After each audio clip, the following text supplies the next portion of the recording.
नमस्कार मित्रों, मैं राम मोहन उपाध्याय अपने YouTube चैनल वेदिका उपाध्याय में आपका हार्दिक स्वागत करता हूं। मित्रों, आज की इस वीडियो में हम लोग उत्तर प्रदेश अधीनस्थ सेवा चयन आयोग द्वारा आयोजित वीडियो री एग्ज़ाम जिसे 27 जून 2023 के प्रथम शिफ्ट में आयोजित किया गया था, उसमें पूछे गए सामान्य जानकारी जनरल अवेयरनेस के 50 प्रश्नों के सर्वशुद्ध हल के संबंध में चर्चा करेंगे। इस वीडियो में भी मेरा यह प्रयास है कि सभी प्रश्नों के सर्वशुद्ध हल आपको उपलब्ध करा सकूं। जैसा भी होगा आप कमेंट्स बॉक्स में अपना उत्तर जरूर दीजिएगा। हमारा पहला प्रश्न है, निम्नलिखित में से कौन सा राष्ट्रीय उद्यान एक टाइगर रिजर्व भी है? तो इसमें हमारा सही आंसर है पन्ना राष्ट्रीय उद्यान, जो कि एमपी में है, एक टाइगर रिजर्व भी है। विकल्प पे हमारा सही आंसर। हमारा दूसरा प्रश्न है, कद्रेमुख जो कर्नाटक की तीसरी सबसे ऊंची चोटी है, जो चिकमंगलूर जिले में स्थित है, यह विशेष शिखर एक जानवर के चेहरे के आकार का निम्नलिखित में से कौन सा जानवर है? तो कद्रेमुख आप लोग लौह अयस्क के लिए भी जानी जाती है। यहाँ पे जो है लोहे का उत्पादन होता है। तो जो इसका आकार है वह घोड़े के आकार का है। विकल्प सी हमारा सही आंसर। अश्वमुख के नाम से भी इसे जाना जाता है। हमारा अगला है, मृणालिनी साराभाई निम्नलिखित में से किस कला से मूल रूप से जुड़ी हुई हैं? तो इसमें थोड़ा सा संदेह है, एक बार आप भी कंफर्म कर लीजिएगा। जो मृणालिनी साराभाई थी, मृणालिनी विक्रम साराभाई, बेसिकली जो है भरतनाट्यम, कथकली और मोहिनी अट्टम तीनों चीज़ों से जुड़ी हुई थी। तो इसमें भरतनाट्यम और कथकली दोनों दिया गया है। अब यह देखना है कि आयोग अपना सही आंसर क्या देता है। ठीक है, तो इसको मैं छोड़ दे रहा हूं। हमारा अगला प्रश्न है, त्रिरत्न बौद्ध गुफा परिसर जहां 3 नई गुफाएं खोजी गई, किस राज्य में हैं? तो त्रिरत्न बौद्ध गुफा परिसर जो महाराष्ट्र के नासिक जिले में अवस्थित है। कहाँ पे है? महाराष्ट्र के नासिक में अवस्थित है। और अभी हाल में यहाँ से 3 नई गुफाएं खोजी गई हैं। यह पांडवलेनी गुफा के नाम से जानी जाती थी। पांडवलेनी गुफा के नाम से भी इसे जाना जाता था। और 25 गुफाओं का यह एक समूह है। कहाँ पे है? महाराष्ट्र के नासिक जिले में है। तो विकल्प भी हमारा महाराष्ट्र सही आंसर है। अगला प्रश्न है, हानिकारक यूवी पराबैंगनी किरणें हानिकारक यूवी मतलब अल्ट्रावायलेट पराबैंगनी किरणें से हमारी रक्षा करने के लिए वायुमंडल की निम्नलिखित परतों में किसमें ओजोन परत? तो ओजोन परत हम सभी को मालूम है कि समताप मंडल में पाई जाती है। विकल्प भी हमारा सही आंसर है। हमारा अगला प्रश्न है, निकट दृष्टि दोष को ठीक करने के लिए किस लेंस का प्रयोग किया जाता है? तो जो निकट दृष्टि दोष होता है उसको दूर करने के लिए अवतल लेंस, और दूर दृष्टि दोष को दूर करने के लिए उत्तल लेंस का प्रयोग किया जाता है। तो इसमें हमारा प्रश्नगत उत्तर अवतल लेंस है। तो विकल्प भी हमारा सही आंसर है। हमारा अगला प्रश्न है, निम्नलिखित में से किस राज्य में विश्व का एकमात्र तैरता हुआ राष्ट्रीय उद्यान केवल लामजाओ राष्ट्रीय उद्यान अवस्थित है? तो यह आपका है कहाँ पे? मणिपुर में। तो विकल्प भी हमारा सही आंसर है। यह 40 वर्ग किलोमीटर एरिया में फैला हुआ है। और अगर देखा जाए तो केवल लामजाओ राष्ट्रीय उद्यान जो लोकटक झील है उसी का एक पार्ट है। तो विकल्प भी हमारा सही आंसर है। हमारा अगला प्रश्न है, निम्नलिखित में से किस भारतीय वैज्ञानिक ने तारों की संरचना और विकास के लिए महत्वपूर्ण भौतिक प्रक्रियाओं के सैद्धांतिक अध्ययन पर अपने कार्य के लिए नोबेल पुरस्कार जीता था? तो इसमें हमारा सही आंसर आएगा एस चंद्रशेखर। विकल्प सी हमारा सही आंसर है। सुब्रमण्यम चंद्रशेखर को जो है 1983 ईस्वी में नोबेल पुरस्कार से सम्मानित किया गया था। और यह नोबेल पुरस्कार उनको संयुक्त रूप से दिया गया था। दूसरे जो वैज्ञानिक थे विलियम ए फाउलर थे, उनके साथ विलियम ए फाउलर। हमारा अगला प्रश्न है, केंद्रीय गृह मंत्री अमित शाह ने निम्नलिखित में से किस शहर में सुरक्षित शहर परियोजना का शुभारंभ किया? तो सुरक्षित शहर परियोजना का शुभारंभ जो अमित शाह ने बेंगलुरु से किया था। विकल्प ए हमारा सही आंसर है। हमारा अगला प्रश्न है, भारत में पहला 3D मुद्रित त्रिआयामी मुद्रित डाकघर कहाँ बनाया जा रहा है? तो भारत में जो है पहला 3D मुद्रित डाकघर जो है कहाँ बनाया जा रहा है? वह भी बेंगलुरु में बनाया जा रहा है। विकल्प सी हमारा सही आंसर है। 13 अप्रैल 23 को इसका उद्घाटन किया गया था।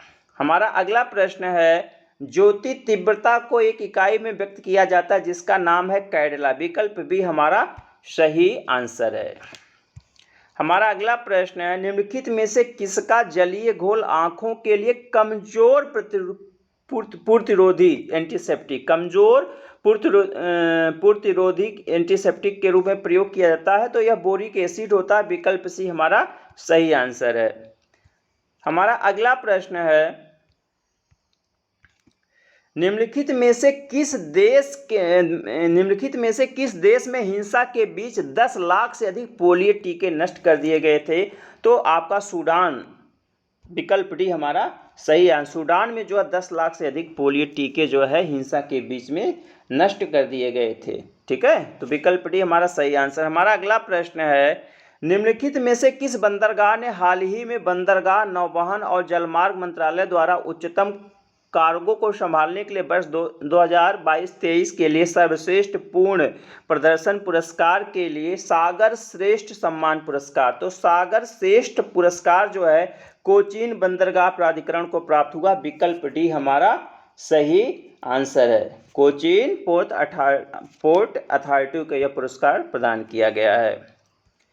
अगला प्रश्न है, निम्नलिखित में से कौन सा देश CO2 आयात करने और इसे समुद्र के नीचे दफनाने वाला पहला देश बन गया? तो विकल्प सी डेनमार्क हमारा सही आंसर है। हमारा अगला प्रश्न है, कृषि और किसान कल्याण मंत्रालय और नेफेड द्वारा पहला बाजरा अनुभव केंद्र कहाँ शुरू किया गया? तो पहला बाजरा अनुभव केंद्र जो है नई दिल्ली से शुरू किया गया था। विकल्प डी हमारा सही आंसर है। हमारा अगला प्रश्न है, ओडिशा के निम्नलिखित में से किस जिले ने गर्भवती महिलाओं की स्थिति पर नजर रखने के लिए निरीक्षण ऐप, जिसको आप निरीक्षण ऐप कह सकते हो, निरीक्षण ऐप लॉन्च किया था?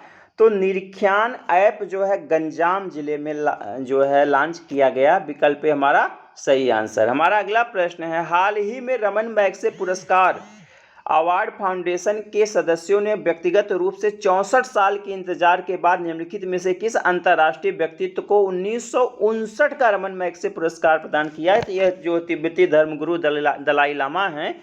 विकल्प भी हमारा सही आंसर। हमारा अगला प्रश्न है, 42वें आसियान शिखर सम्मेलन का विषय आसियान मामले, मतलब क्या है? आसियान अफेयर्स करके है। तो इसमें जो है इसका जो थीम है, इसकी जो थीम है वह है आसियान मामले विकास का उपकेंद्र। विकल्प बी हमारा सही आंसर है। विकल्प बी हमारा सही आंसर है। ठीक है, इसमें epicentre of growth, ASEAN affair या Asian affairs epicentre of growth. अगला प्रश्न है, महिला क्रिकेटरों को सम्मानित करने के लिए डेबी हाकले मेडल किस देश द्वारा शुरू किया गया? तो उत्कृष्ट महिला खिलाड़ियों को या क्रिकेट के क्षेत्र में जो है उत्कृष्ट प्रदर्शन करने वाली न्यूजीलैंड की महिलाओं को इस पुरस्कार से सम्मानित किया जाएगा या मेडल दिया जाएगा। विकल्प भी हमारा सही आंसर है। हमारा अगला प्रश्न है, निम्नलिखित में से कौन सा संस्थान वित्तीय स्थिरता रिपोर्ट प्रकाशित करता है? तो हम सभी को मालूम है कि वित्तीय स्थिरता रिपोर्ट जो है रिजर्व बैंक के द्वारा, भारतीय रिजर्व बैंक के द्वारा जारी किया जाता है। विकल्प बी हमारा सही आंसर है। हमारा अगला प्रश्न है, नोबेल पुरस्कार वर्ष 1901 से दुनिया भर में पुरुषों और महिलाओं को सम्मानित किया जा रहा है। वर्ष 1968 में निम्नलिखित क्षेत्रों में से किस क्षेत्र को जोड़ा गया है? तो पहले जो है अर्थशास्त्र का नोबेल पुरस्कार प्रदान नहीं किया जाता था और अर्थशास्त्र का नोबेल पुरस्कार 1968 में जोड़ा गया। विकल्प बी हमारा सही आंसर है। अगला प्रश्न है, राष्ट्रीय सांख्यिकी कार्यालय ने कहा कि 2022-23 के लिए मौजूदा कीमतों पर अनुमानित वार्षिक प्रति व्यक्ति आय कितनी है। तो यह आय जो है 1.72 लाख रुपये पर एनम है। तो विकल्प ए हमारा सही आंसर है। हमारा अगला प्रश्न है, शब्द शांति का समुद्र, तो आप सभी लोग सी ऑफ ट्रैंक्विलिटी सुने हैं। सी ऑफ ट्रैंक्विलिटी, शांति का समुद्र कहाँ पे है? चंद्रमा पे है। विकल्प सी हमारा सही आंसर है। हमारा नेक्स्ट प्रश्न है, निम्नलिखित में से कौन सा पृथ्वी पर समुद्र तल से सबसे गहरा बिंदु है। तो ये भी आप सभी को मालूम, पृथ्वी पर समुद्र तल से सबसे गहरा बिंदु जो है मैरियाना ट्रेंच है, मैरियाना गर्त है। मैरियाना ट्रेंच या मैरियाना गर्त है, जिसकी गहराई कुल 11 किलोमीटर है। हमारा अगला प्रश्न है, निम्नलिखित झीलों में से कौन सी एशिया की दूसरी सबसे बड़ी मीठे पानी की झील है जो जम्मू और कश्मीर में स्थित है। तो जम्मू कश्मीर में एशिया की जो दूसरी सबसे बड़ी मीठे पानी की झील वह बुलर झील है। विकल्प ए हमारा सही आंसर है। हमारा अगला प्रश्न है, निम्नलिखित में से किस स्थल पर झारखंड में कोयला क्षेत्र, तो झारखंड में जो है झरिया जो है कोयले के लिए प्रसिद्ध है। विकल्प सी हमारा सही आंसर। हमारा अगला प्रश्न है, संविधान के निम्नलिखित किस अनुच्छेद के तहत भारत के किसी भी राज्य में राष्ट्रपति शासन लागू किया जा सकता है। तो राष्ट्रपति शासन के लिए अनुच्छेद 356 का सहारा संविधान लेता है। विकल्प ए हमारा सही आंसर। हमारा अगला प्रश्न है, भारत के राज्य में राज्य वित्तीय निगम ने मुख्य रूप से निम्नलिखित में से किसके विकास के लिए सहायता दी। तो जो राज्य वित्तीय निगम होता है वह मध्यम और लघु उद्योग को सहायता प्रदान करता है। विकल्प डी हमारा सही आंसर है। हमारा अगला प्रश्न है, जिस दर पर भारतीय रिजर्व बैंक वाणिज्यिक बैंकों को पैसा उधार देता है तो वह रिवर्स रेपो दर होता है। वह रिवर्स रेपो दर होता है। विकल्प बी हमारा सही आंसर है। हमारा अगला प्रश्न है, भारत में प्रवासी भारतीय दिवस प्रत्येक 2 वर्ष में एक बार 9 जनवरी को मनाया जाता है। यह दिन पहली बार किस वर्ष मनाया गया। तो पहली बार जो 2003 में प्रवासी भारतीय दिवस मनाया गया था। विकल्प ए हमारा सही आंसर है। हमारा अगला प्रश्न है, भारत का पहला liquid mirror telescope, international liquid mirror telescope निम्नलिखित में से किस वेधशाला में स्थापित किया गया है। तो हमारा इसमें सही आंसर होगा देवस्थल वेधशाला। देवस्थल वेधशाला जो कि उत्तराखंड के नैनीताल जिले में Aryabhatta research institute of observational sciences के कैंपस में अवस्थित है। तो विकल्प बी हमारा सही आंसर है। हमारा अगला प्रश्न है, शूद्रक द्वारा रचित या लिखित मृच्छकटिकम या मृच्छकटिक का साहित्यिक प्रकार। तुम जो शूद्रक ने जो है संस्कृत भाषा में जो है मृच्छकटिकम नामक एक नाटक की रचना की है। तो विकल्प ए हमारा सही आंसर। हमारा नेक्स्ट प्रश्न है, भारतीय संविधान की अनुसूची जो अनुसूचित भाषाओं के बारे में है निम्नलिखित में से तो 8वीं अनुसूची में कुल 22 अनुसूचित भाषाओं का उल्लेख मिलता है। विकल्प बी हमारा सही आंसर है। हमारा अगला प्रश्न है, शिवाजी की मृत्यु के बाद मराठा राज्य में प्रभावी शक्ति के एक परिवार द्वारा संभाली गई थी। अब पूछा जा रहा है कि किस परिवार के द्वारा जो है वह सत्ता संभाली गई थी जिसने पेशवा के रूप में शिवाजी के उत्तराधिकारियों की सेवा की। जैसा कि आप जानते हैं कि जो हमारे पेशवा थे जैसे बालाजी विश्वनाथ बाजीराव फर्स्ट बालाजी बाजीराव, ठीक है, जो पेशवाओं का इतिहास रहा है। तो जो पेशवा थे वह बेसिकली देशमुख होते थे, वह देशमुख होते थे। तो विकल्प सी हमारा सही आंसर है। यहाँ पे शक्ति देशमुख के एक परिवार द्वारा संभाली गई थी। तो विकल्प सी हमारा सही आंसर है। हमारा अगला प्रश्न है, निम्नलिखित में से किस स्थान पर पुजारी राजाओं की मूर्ति। तो पुजारी राजा की मूर्ति मोहनजोदड़ो से प्राप्त हुई। विकल्प डी हमारा सही आंसर है। हमारा अगला प्रश्न है, मानवीय राहत और सामाजिक कार्य करने के लिए 1896 में रामकृष्ण मिशन की स्थापना जो है स्वामी विवेकानंद के द्वारा की गई थी। विकल्प सी हमारा सही आंसर है। अगला प्रश्न है, निम्नलिखित में से कौन the birth of new India पुस्तक के लेखक है। तो the birth of new India Annie Besant की प्रसिद्ध रचना। विकल्प हमारा सही आंसर है। हमारा अगला प्रश्न है, काराकोरम वन्य जीव अभयारण्य निम्नलिखित में से किस राज्य केंद्र शासित प्रदेश में? तो जो काराकोरम वन्य जीव अभयारण्य है वह लद्दाख में अवस्थित है। विकल्प ए हमारा सही आंसर है। हमारा अगला प्रश्न है, निम्नलिखित में से भारत में किस प्राचीन विश्वविद्यालय को यूनेस्को विश्व विरासत स्थल में शामिल किया गया है? तो यह हमारा प्राचीन विश्वविद्यालय है नालंदा महाविहार। नालंदा विश्वविद्यालय, नालंदा महाविहार को जो है यूनेस्को की विश्व विरासत स्थल में 2016 में सम्मिलित किया गया था। विकल्प बी हमारा सही आंसर। हमारा नेक्स्ट प्रश्न है, राष्ट्रकूट वंश का संस्थापक कौन था? तो राष्ट्रकूट वंश की स्थापना दंतदुर्ग ने की थी या दंतवर्मन ने की थी। विकल्प ए हमारा सही आंसर। हमारा अगला प्रश्न है, निम्नलिखित में से किसने सभी 3 गोलमेज सम्मेलन में भाग लिया था? तो यह श्रेय जो है डॉक्टर भीमराव अंबेडकर को दिया जाता है। विकल्प बी हमारा सही आंसर है। हमारा अगला प्रश्न है, निम्नलिखित में से कौन सा मंदिर पल्लव राजवंशों के शासन के दौरान बनाया गया? तो महाबलीपुरम, वहाँ पे जो है पल्लवों का स्थापत्य कला का केंद्र था। तो महाबलीपुरम मंदिर जो है पल्लवों के शासनकाल में बनवाया गया था। विकल्प डी हमारा सही आंसर है। हमारा अगला प्रश्न है, भारत में नूनमती स्थान निम्नलिखित में से किस उद्योग? नूनमती जो असम में पेट्रोलियम उद्योग है। विकल्प हमारा सही आंसर है। हमारा अगला प्रश्न है, निम्नलिखित में से कौन सा कथन स्टैच्यू ऑफ यूनिटी के बारे में सही नहीं है? तो स्टैच्यू ऑफ यूनिटी 31 अक्टूबर 2018 को राष्ट्र को समर्पित की गई थी, यह सही है। दूसरा, स्टैच्यू ऑफ यूनिटी गुजरात के नर्मदा जिले में अवस्थित है। तो हाँ, स्टैच्यू ऑफ यूनिटी गुजरात के नर्मदा जिले में केवड़िया गाँव के पास स्थित है। केवड़िया गांव के पास स्थित है, ये भी सही है। अब तीसरा है, इसकी ऊंचाई बसंत बुद्ध मंदिर से कम है। यह कथन जो है गलत है। जो बसंत मंदिर बुद्ध है, कहाँ पे बसंत मंदिर बुद्ध है? यह चीन में है। तो बसंत बुद्ध मंदिर जो है उसकी ऊंचाई अगर देखा जाए तो 128 मीटर है। 128 मीटर है और स्टैच्यू ऑफ यूनिटी की 182 मीटर है। तो इसलिए जो है यह कथन गलत हो जाएगा। और विकल्प डी है आपका, स्टैच्यू ऑफ यूनिटी की ऊंचाई 182 मीटर है। तो ये तो सही है। तो क्या पूछा? सही नहीं है पूछा जा रहा है। तो विकल्प सी हमारा सही आंसर है। हमारा अगला प्रश्न है, बैक हैंड स्ट्रोक शब्द निम्नलिखित में से किससे जुड़ा हुआ है? तो यह टेनिस से जुड़ा हुआ शब्द है, बैक हैंड स्ट्रोक्स। नेक्स्ट प्रश्न है हमारा, भारत में प्रवाल भित्तियां निम्नलिखित में से किस स्थान पर पाई जाती हैं? तो भारत में जो प्रवाल भित्तियां हैं, दिए गए जो विकल्प हैं उसमें मन्नार की खाड़ी, तमिलनाडु के मन्नार की खाड़ी में पाई जाती हैं। विकल्प भी हमारा सही आंसर है। हमारा अगला प्रश्न है,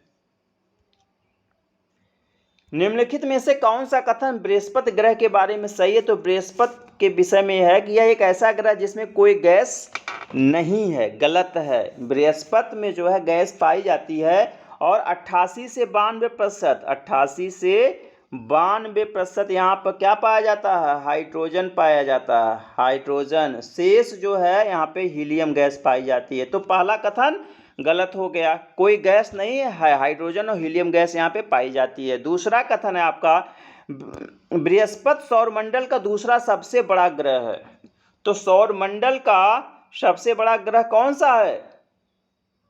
बृहस्पति ग्रह है, दूसरा सबसे बड़ा ग्रह नहीं है। ठीक है, तो यह कथन भी गलत है क्योंकि जो बृहस्पति है सबसे बड़ा ग्रह है। तीसरा है, सौरमंडल में सबसे छोटा दिन इसी का है। यह कथन सही है कि जो बृहस्पति ग्रह है सौरमंडल में सबसे छोटा दिन उसी का होता है। ठीक है, 9 घंटा 55 मिनट 29.69 सेकंड, 9 घंटा 55 मिनट 29.69 सेकंड का एक दिन वहाँ पर होता है। और अगला है, मतलब ये हमारा सही है, डी है, इसके केवल 2 चंद्रमा, ये भी गलत हैं। अगर देखा जाए तो इस समय जो बृहस्पति के लगभग 92 चंद्रमा हैं। तो विकल्प सी हमारा सही आंसर है। हमारा अगला प्रश्न है, निम्नलिखित में से किस पर्वत को हाथी पर्वत के रूप में जाना जाता है, जो मध्य केरल के दक्षिणी पश्चिमी घाट में पहाड़ों की एक श्रृंखला पर स्थित है और पश्चिमी तमिलनाडु की सीमा तक फैला हुआ है? तो जो हाथी पर्वत ना, अनामलाई पहाड़ियाँ जो उन्हीं को हाथी पर्वत के नाम से जाना जाता है। विकल्प भी हमारा सही आंसर है। हमारा 150वां या 50वां प्रश्न जो है ये 50वां एवं अंतिम होगा। हाँ, अंतिम प्रश्न है, उत्तर प्रदेश का सबसे बड़ा सौर ऊर्जा संयंत्र निम्नलिखित में से किस जिले में स्थापित किया गया? तो सबसे बड़ा सौर ऊर्जा संयंत्र जो मिर्जापुर के दादर कालन गांव में, दादर कालन गांव में स्थापित किया गया है। और ये एक फ्रेंच कंपनी है सोलर के क्षेत्र में काम करने, एनजी सोलर के सहयोग से जो है इसको यहाँ पर स्थापित किया जा रहा है। मित्रों, आज 27 जून को जो वीडियो का एग्ज़ाम हुआ उसके प्रथम शिफ्ट में पूछे गए जनरल अवेयरनेस के प्रश्नों के सर्वशुद्ध हल के संबंध में मैंने आपसे चर्चा की। मेरा प्रयास रहा है कि सभी प्रश्नों का सर्वशुद्ध हल आप लोगों को प्रस्तुत कर सकूं। तो एक बार आप जो है वीडियो देख लीजिएगा, सुन लीजिएगा और अपने अनुभवों से, अपने विचारों से, अपने सुझावों से हमें ज़रूर मोटिवेशन प्रदान कीजिएगा।